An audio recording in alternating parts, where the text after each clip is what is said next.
What happens when three of the most disruptive minds in modern consciousness, Terence McKenna, Alan Watts, and Ram Dass, sit at the same table? Not a debate, not a panel, a transmission. Imagine a single thread running through three different voices, one psychedelic and prophetic, one Zen trickster clear, one heart-centered and disarmingly simple. The question on the table is the same one you felt since you started waking up. How do I live sanely and beautifully in a world that is engineered to make me forget who I am? First, the ground we're standing on. We're living through a crisis of attention and meaning. Your phone is a slot machine. Culture is a marketing funnel. Spirituality can become a costume. Psychedelics swing between medicine, escape, and commodity.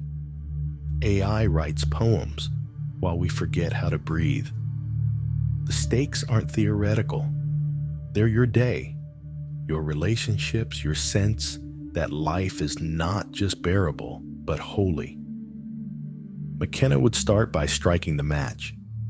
The world is far stranger than the story you were given.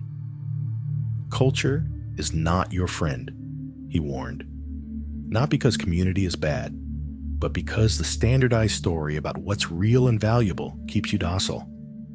His obsession is the felt presence of direct experience. The shock of meeting reality without the filters. Psychedelics, language, art, and nature are his crowbars for prying open the prison of consensus. He wants you to generate novelty, to step out of the corporate trance and find the others, the people in your orbit who are also done pretending. Watts would smile and pour tea. His move is subtler. Show you that the one doing the seeking is the thing being sought. He'd remind you that the menu is not the meal, and that you've been eating concepts instead of what is here. The more you chase enlightenment like an achievement, the more it backs away. He doesn't dismantle culture with a sledgehammer, he evaporates it with a joke. Trying to control the mind with the mind is, as he put it, like trying to bite your own teeth. When you stop tightening your grip, the river carries you. Muddy water is best cleared by leaving it alone. Ram Dass would listen to both, then place a hand over his heart and lower the temperature of the room. Be here now. Not as a slogan, but a practice. He knows that awakening without love becomes performance. His North Star is service, polishing the mirror of the heart so you can see through it. He would say, we're all just walking each other home. Any awakening that makes you colder, sharper, and more separate is a mask you forgot to take off.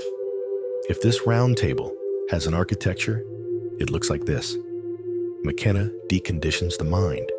Watts dissolves the seeker. Ram Dass roots the insight in love and daily life. 3 doors, 1 house. Let's walk the rooms. Room 1, the spell of culture. You were born into a story about money, time, success, identity, and what counts as real. You learned where to look and what to ignore. You were told the world is inert, that meaning is private, that mystery is impolite. McKenna's voice cuts through. Your map was drawn by institutions that need you predictable. The antidote is not rebellion for rebellion's sake, it's contact. Direct, embodied contact with the living field you're in. He points you toward the wild. Silence that is not empty. Forests that are not scenery. Dreams that are not trash data. He's not naive about tools. He's happy to use technology, myth, and plant intelligence. But his loyalty is to the experience itself. When your life becomes experiential again, the spell weakens. The commodity version of spirituality, where you buy meaning the way you buy sneakers, starts to look ridiculous. But if you only break the spell, you risk swinging into cynicism or conspiracy, becoming defined by what you're against. That's where Watts slips in with the gentlest demolition. He doesn't want you merely free of the spell. He wants you free of the one who claims to have broken it. The identity of the awakened rebel? That's still a costume. He will remind you, you are an aperture through which the universe is looking at itself. When you get that, not as a thought, but as a bodily recognition, aggression relaxes. You don't need to win reality. You get to participate in it. Ram Dass would nod and ask, "And can you love what you see?" The trap of superior awareness is subtle. Once you notice how manufactured culture is, it's easy to feel above it, to use spirituality like a high ground from which to judge. He turns judgment into compost. The invitation is to keep your heart open in hell without becoming a doormat. Boundaries are love with bones. Compassion isn't passivity, it's clarity without hatred. Room 2. Technologies of Gnosis. How do you open the door? McKenna's toolkit is daring. Language as a spell, imagination as a lab, psychedelics as teachers. He doesn't treat plants as escapism. He treats them as intelligent systems, ecologies of information that can mutate the story you live inside. He would argue that certain states of consciousness are as much a part of human inheritance as mathematics or music. Used skillfully, they can return you to first sight, to the unmediated encounter with the mystery that blows the dust off the soul. But he'd also warn that bringing back the treasure is the hard part. Psychedelics are not a personality upgrade. If you make them your identity, the medicine becomes another mask. Watts would lean in. The mind loves experiences it can own. It will chase peak states and call that spirituality. But the peak is not the point. The point is seeing through the compulsive need to peak. Watts will hand you two practices that are deceptively simple: attention and surrender. Sit down, watch the mind, stop trying to fix it. Not as a nihilistic shrug, but as a radical trust that the same intelligence that grows your bones can guide your life if you'll stop oversteering. Ram Dass threads the needle. He embraces methods without worshiping them. Psychedelics cracked him open. Meditation and service kept him open. He might say, "I can do nothing for you but work on myself. And you can do nothing for me but work on yourself." Techniques are boats. You cross the river and then you leave them behind. The work is integration, making your kitchen, your calendar, and your Instagram feed consistent with the truth you met when the noise fell away. Room 3. Ego, the costume designer. McKenna treats the ego like a zealous public relations agent.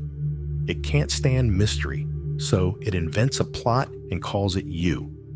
He's not anti-self, he's anti-hypnosis. He'll push you toward edges where the ego can't keep up. Novel work, honest art, a night alone under stars with no speech to protect you.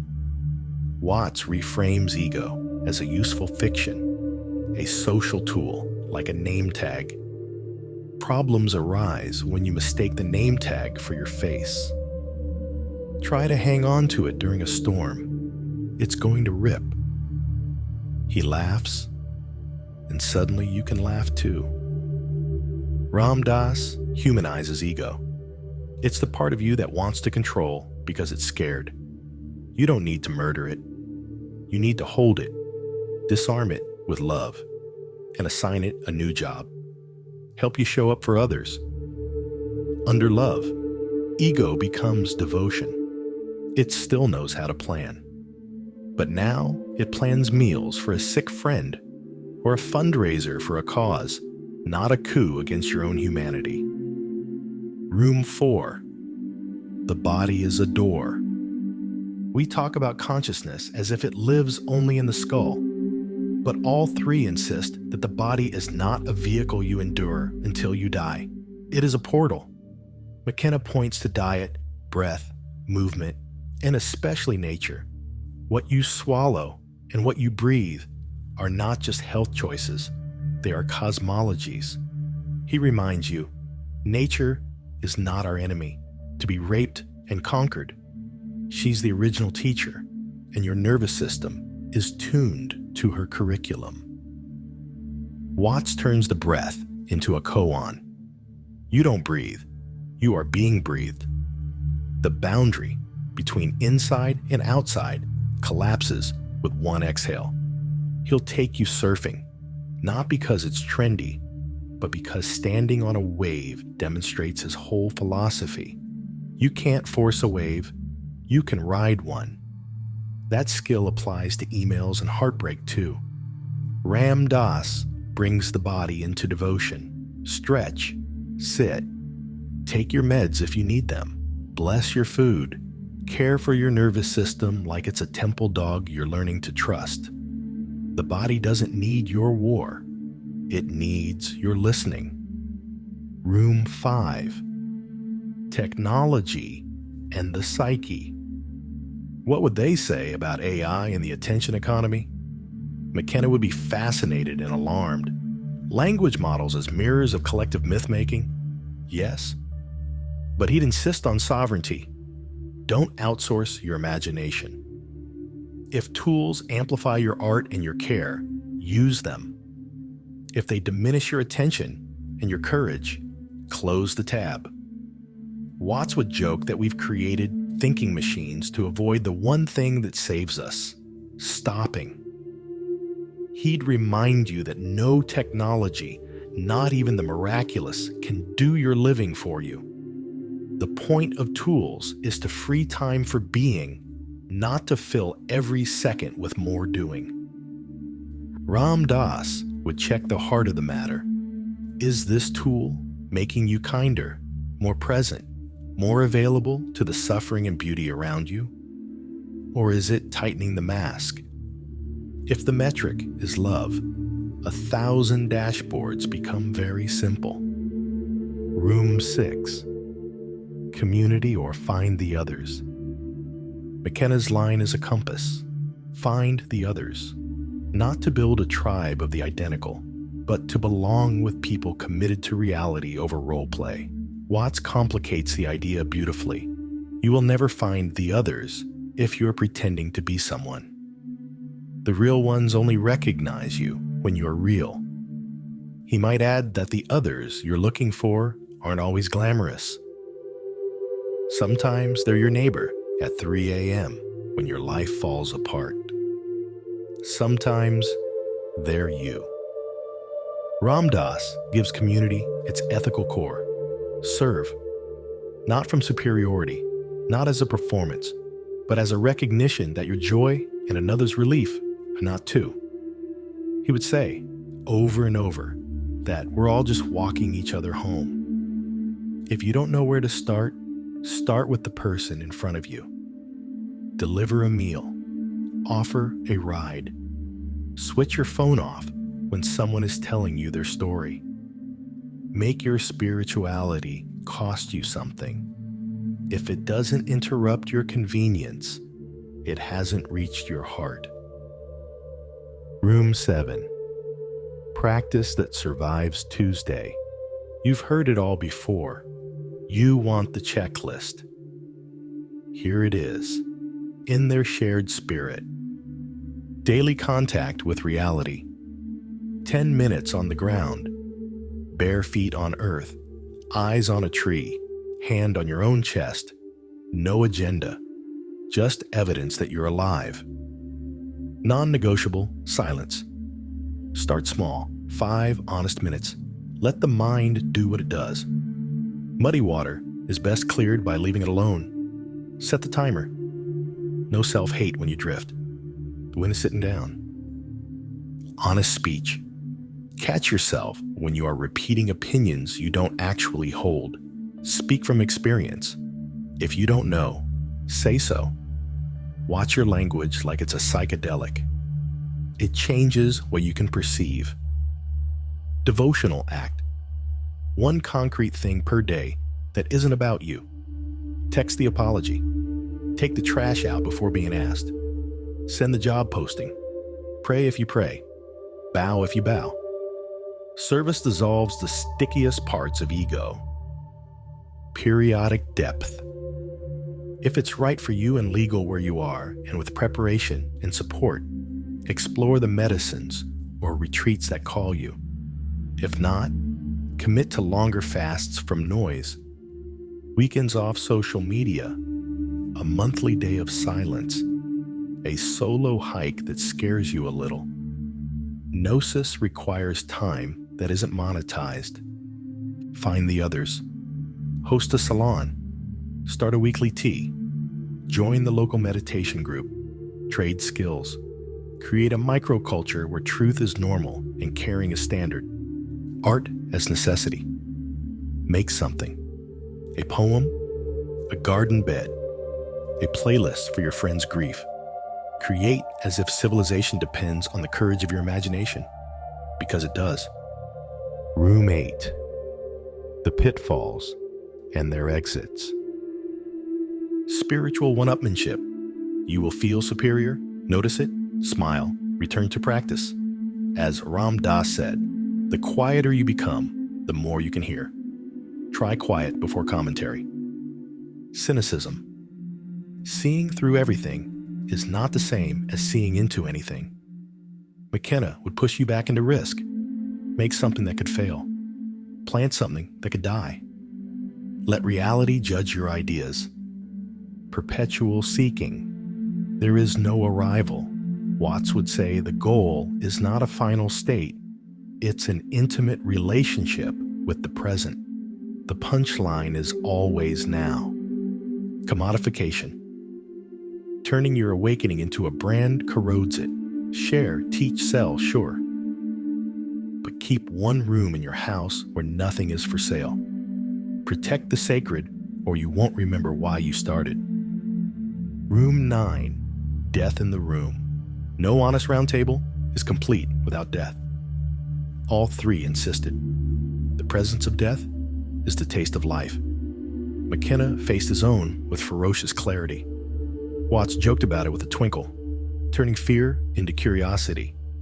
Ram Dass sat with the dying and called it holy. Take their synthesis seriously.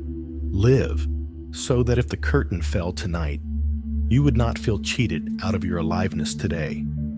Not because you swallowed every pleasure, but because you did not postpone your love. Room 10. The Integration Vow. If there's a single sentence they would leave you with, it might be this. Treat your attention as sacred, your mind as creative, your heart as sovereign. From McKenna, refuse the thinnest version of life. Have the courage to encounter the real, nature, art, silence, relationship, and if called, the medicines that crack the shell. From Watts, stop trying to awaken as a project manager. Relax the clench. The menu is not the meal. Eat life. Chew it slowly. From Ram Dass, measure your awakening by how you show up. We're all just walking each other home. Adjust your calendar accordingly. So what happens at this table is not a merger of brands. It's a triangulation that lands you in a very specific place.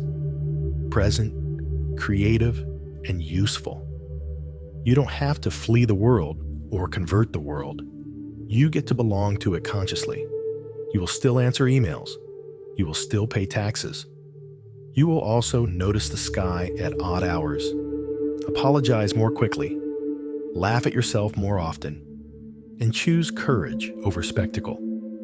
Here is the vow, if you want one. I will stop outsourcing my sanity to culture. I will build a daily rendezvous with the real. I will treat silence as training, not punishment. I will make something that doesn't exist yet. I will serve someone who cannot pay me back.